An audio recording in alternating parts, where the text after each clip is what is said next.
ये वो समाज है जिस समाज में बड़ी खाइयाँ मौजूद हैं, बड़े जख्म मौजूद हैं, बड़ी लकीरें खींची हुई हैं, बड़ी हदें खींची हुई हैं। यहाँ पर ये सोचना भी मुश्किल था 100 साल पहले कि इंसान इंसान बराबर हो सकते हैं। ये कहना भी मुश्किल था कि कोई भी कोई सा व्यवसाय कर सकता है। अगर कोई नीची जात का है तो उसके व्यवसाय अलग हैं, जो ऊंची जात का है उसके व्यवसाय अलग हैं। औरत मर्द की बराबरी हम सोच भी नहीं सकते थे, आज भी बड़ा मुश्किल है इस समाज के अंदर ये सोचना कि औरत मर्द की बराबरी हो।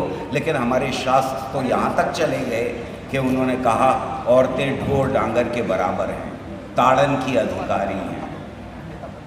दोस्तों, इस समाज के अंदर कुछ लोगों के पास ये हक था कि संपत्ति रखें और बाकी के पास हक नहीं था कि वो संपत्ति रखें। और एक ऐसे समाज में एक ऐसी किताब आती है, ये खूबसूरत किताब जो आपके बीच में, और वो कहती है कि सारे इंसान इंसान बराबर हैं।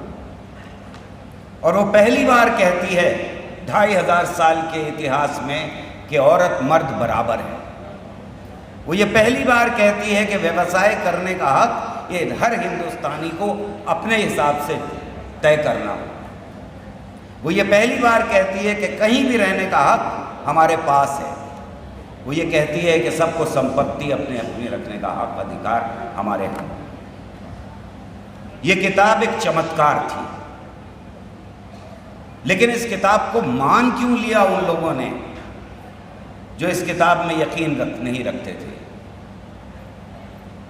जिन लोगों ने इस किताब को पहली बार साइन किया, मेंबर ऑफ पार्लियामेंट्स ने, उनमें से कई लोग मैं जानता हूं और इतिहास गवाह है कि बाबा साहब अंबेडकर के हाथ का पानी भी नहीं पीते। फिर सवाल ये उठता है कि इस किताब को मान क्यों लिया गया, इसको हमने संविधान का दर्जा कैसे दे दिया, और ख़ास तौर से उन लोगों ने जो हाथ का पानी पीने के लिए तैयार नहीं थे। उसकी वजह ये थी कि उनको लगा था कि ये परनाला वहीं बहता रहेगा, समाज में कोई बदलाव नहीं होगा। बाबा साहब अंबेडकर जैसे लोग अच्छी अंग्रेज़ी जानते हैं, लिख सकते हैं, हमें संविधान लिखना नहीं आता, एक किताब लिख लेने दो, कोई फ़र्क नहीं पड़ता। पर फ़र्क पड़ा, आज आप यहाँ मौजूद हैं।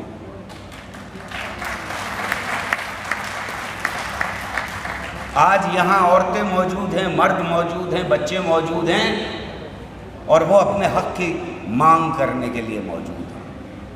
लेकिन दूसरी तरफ एक आरएसएस है,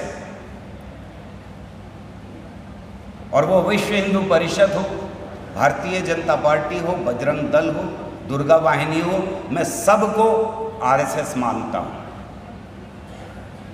जिसने 50 साल तक इस संविधान को नहीं माना, जिसने लगातार ये कहा इस देश के अंदर कि मनुस्मृति लगनी चाहिए, लागू होनी चाहिए। लेकिन उन्होंने चोला बदला और फिर सत्ता हासिल कर ली। बहुत सारे लोग बह गए, लेकिन हमने 10 साल में देखा कि उन्होंने एक एक करके उस खूबसूरत संविधान को जो हमारे हाथ में बाबा साहब अंबेडकर की अगुवाई में दिया गया था, किस तरह से एक एक लफ्ज़ को, एक एक पन्ने को फाड़ के पैरों के नीचे रौंदा है। ये सरकार सिर्फ इंसानों का खून करने वाली सरकार नहीं है। ये सरकार सिर्फ 2002 वाली सरकार नहीं है जिसने कि नरसंहार किया था। ये वो सरकार नहीं है जो मणिपुर में आज भी ज़मीन को खून से रंग रही है। ये सरकार वो है जो इस संविधान का खून करना चाहती है। अगर दोस्तों आपको ये नहीं बचाना तो आपकी अगली नस्लें आपको माफ़ नहीं करेंगी।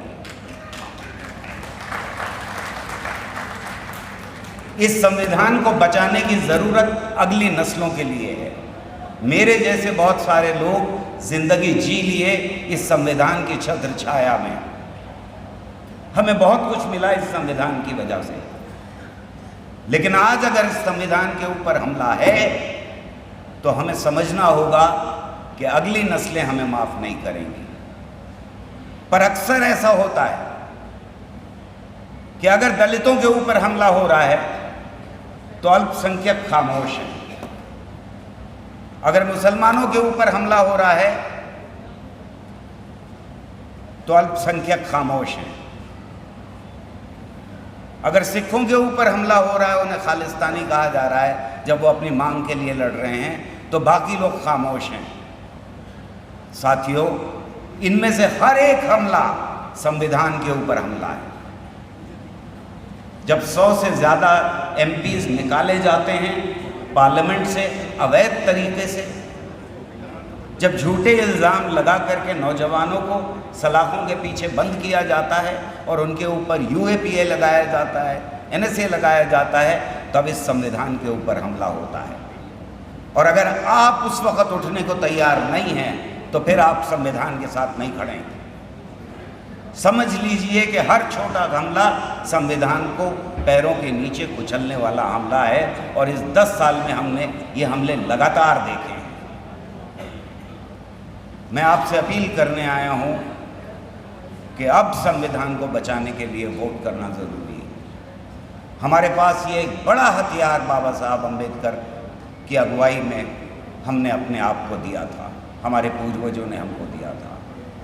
हमारे पास ये एक बहुत कारगर हथियार है, वोट का हथियार। अकेली बराबरी जो हमको आज तक मिल पाई है, जिस संविधान ने वादा किया था, वो वोट की बराबरी है। आपका वोट हो, चाहे प्रेसिडेंट का वोट हो, चाहे अडानी का हो, चाहे अंबानी का हो, एक वोट होता है, उस दिन आप बराबर हैं। ये अद्भुत चीज़ है, इससे पहले कभी बराबर नहीं थे। 2500 साल की हिस्ट्री में हम कभी बराबर नहीं थे, लेकिन जिस दिन हम वोट डालने जाते हैं उस दिन बराबर होते हैं। यह है चमत्कार, और इसको बचाने के लिए आप और मेरी जिम्मेदारी बराबर की है। हम में से हर एक की जिम्मेदारी बराबर की है। मैं आपसे एक बार फिर अपील करना चाहता हूं कि आपका वोट इस संविधान को बचाने के, इस लोकतंत्र को बचाने के लिए होना चाहिए। बहुत शुक्रिया।